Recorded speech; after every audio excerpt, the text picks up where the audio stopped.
Hey engineers, F-Train here. It's Friday afternoon and just wanted to say hey, hope you guys are doing okay. And I'm going to give you a little tutorial on your next project rather. Project 3A, it's called Circuits Intro. And then there's going to be like a 3B, which is going to be, you're going to be making circuits and on what we call a virtual breadboard. Anyway, but before I get started, I just wanted to let you know that I know a lot of people had seen that initially made the deadline for project 2, which is the What is Engineering, on March 16th, and I apologize for that because I didn't change that, and hope you didn't stress out about it, but I changed that to April 1st, and that and all deadlines are basically going to be like loose deadlines. I mean, it's just kind of meant to keep you working and keep you pacing yourself. But if anybody has any problems with the deadlines, just let me know. Don't ignore the deadlines, but let me know if you have any problems meeting them, and I'll definitely work with you. Okay. So what we're going to do today is I'm going to teach you how to use a program called pHET. This is a free online program. I'm going to share my screen with you. And so what I'm going to do is I'm going to go over to, I'm going to go on the top of the document that I've attached to this. You're going to do fman. I'm sorry, you're going to do tinyurl.com/fmaneng1. It's going to take you to a website called phetcolorado.edu. Okay, it's going to bring you to something called the Circuit Construction Kit, and you're going to just press that button there. You might have to download it depending upon. I think because I had already used it before, I didn't have to download it. And it's going to show you this this sort of blank canvas. Now, if you look at the instructions, it says construct a circuit. Basically, what a circuit is. Well, let me just construct it first, and then I'll explain what it is. All right, a circuit consisting of a battery, a light bulb, a switch. Switch, it's like your light switch turns it on and off.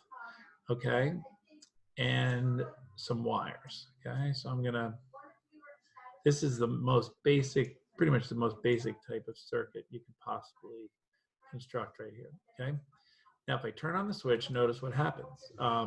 It's called a circuit because it's like a circle. Okay, electrons are going to get pushed through the battery, through the wires, and then through the light bulb. And what happens is, as the batteries are going through as the electrons are going through the battery converts chemical energy into electrical energy. So it basically gives the electrons energy. The electrons then can transfer that energy into the light bulb, and that energy comes out in the form of light and heat, basically. If you've ever tried to unscrew a hot light bulb, you know about that. All right. Now, if I click on here, I can change something called the voltage. The voltage basically, you've probably seen voltage on a battery before, but the voltage essentially tells you how hard the battery pushes those electrons through. So I can increase that, and you'll notice if I do that, it's going to make the light bulb brighter because I'm going to have more electrons. Each electron is going to have the same amount of energy, but since I have a lot more of them, it's going to give up a lot more energy to the light bulb. Okay. I can measure basically not exactly the number of electrons, but I can basically measure the rate at which the electrons are going through the circuit by something called the current. And you'll notice right now it says 3.05 A. That's measured in amperes. The unit is called amperes. The unit for how hard it pushes is called volts. And I'm going to have you guys doing a graph of volts. Is going to be the independent variable, and then current is going to be the dependent variable. Actually, I think I might have you, I'm not sure how I'm going to have you graph it yet. I forget, but let me see if I can figure that out real quick. Yeah, I'm going to have you graph it the opposite. I'm going to have you graph the current on the x-axis and the voltage on the y-axis. I'm sort of flipping the independent and the dependent variable, and you'll see why in a little bit. Okay, I can turn the switch on and off. Okay, now I'm going to pause for a second because I want to show you how to.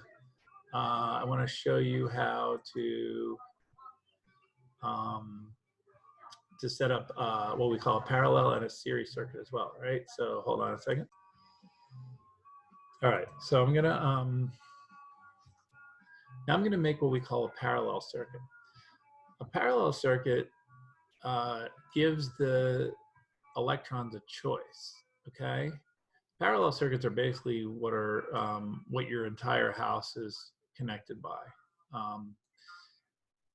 And so what happens is the electrons are going to come out of the battery and they're going to go through the switch, and that's what, you can turn them on and off by turning the switch. Now, once they get to the light bulb, what you're going to do is you're going to give them a choice. So first of all, these electrons are going to go here, but I'm not going to let them go through the first light bulb, or actually I will let them go through the first light bulb. Okay, so they go through the first light bulb, but I'm not gonna have them go through the second light bulb. And how am I gonna prevent them? I'm just gonna bypass the second light bulb by just making the wire go from that terminal down to here. So what you can see then is that the electrons are just gonna go through the first light bulb, okay? But then what I'm gonna do is I'm going to take another wire and I'm gonna make it go from here to here.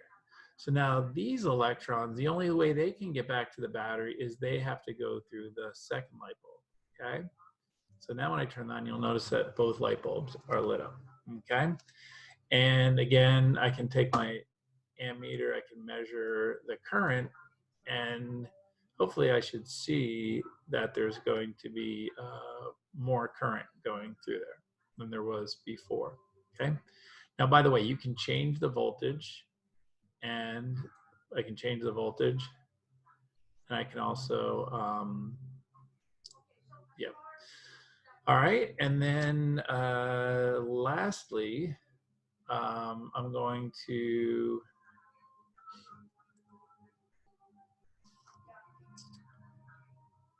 what am I gonna do? Hold on a second.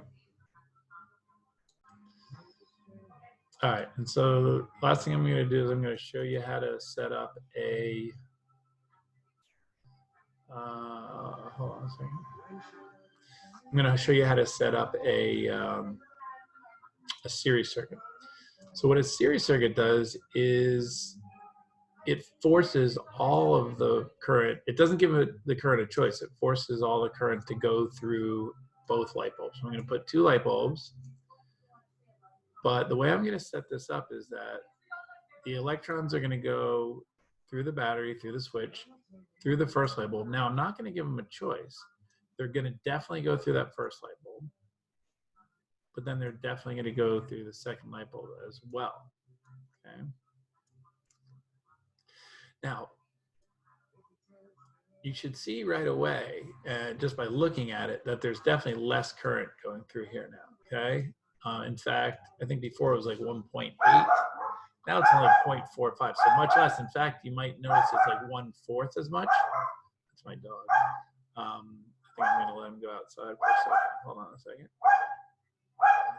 Actually, you know what? I'll just finish up here because, hold on.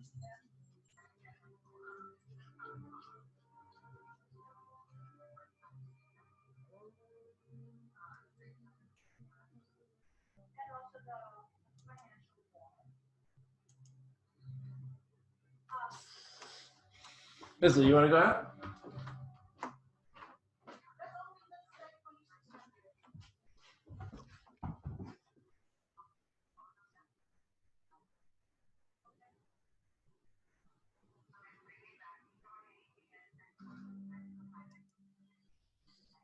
All right, I'm back. So you'll notice that all the current had to go through both light bulbs.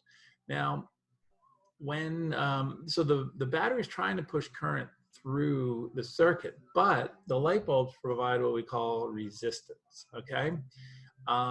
And if you have more light bulbs in series, it provides more resistance. But it turns out that if you have light bulbs in parallel, it actually provides less resistance. And the reason is similar to the idea that, you know, if you have like a multiple lane bridge going over a river, you can let more cars go over than if you just had a single lane bridge, okay? But if you had two bridges end to end, but they were just a single lane, that would possibly even make more traffic because, you know, like you have a narrow lanes and then they have to go over one bridge and get on another bridge and might even slow things down, okay? All right, so the last thing I'm gonna do now is I'm gonna pause for a second. I'm gonna show you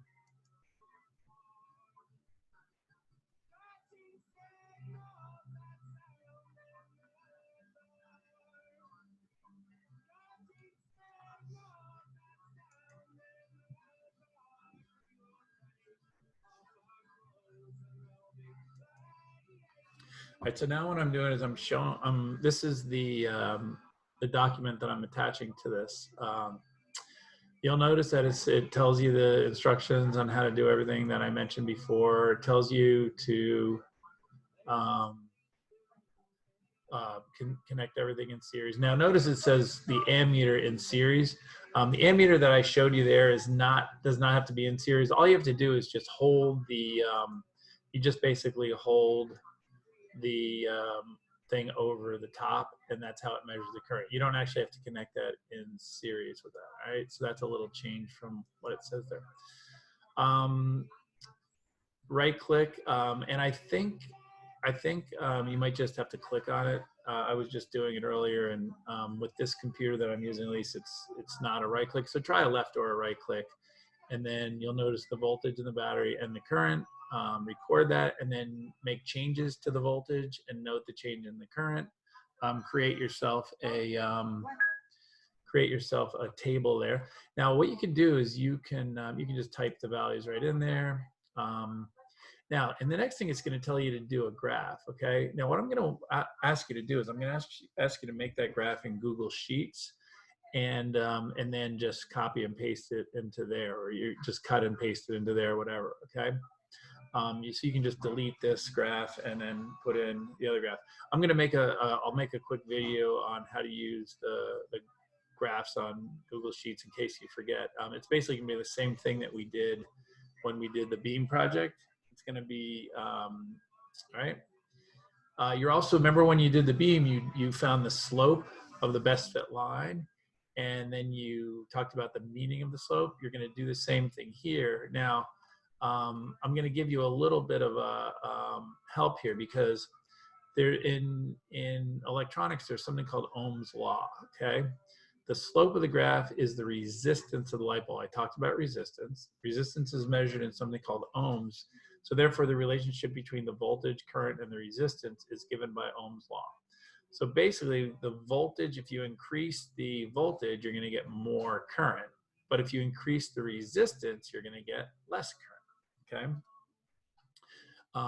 You're going to look at the, I'm going to remember how to do the, find the equation of the line, and you're going to try to figure out how that relates to this, this equation here.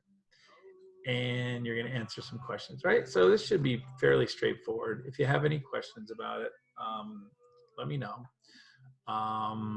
So I will attach a short other video that talks about how to do the graphs on Google Sheets, okay? I'll talk to you guys soon, and good luck. Have a good weekend, all right?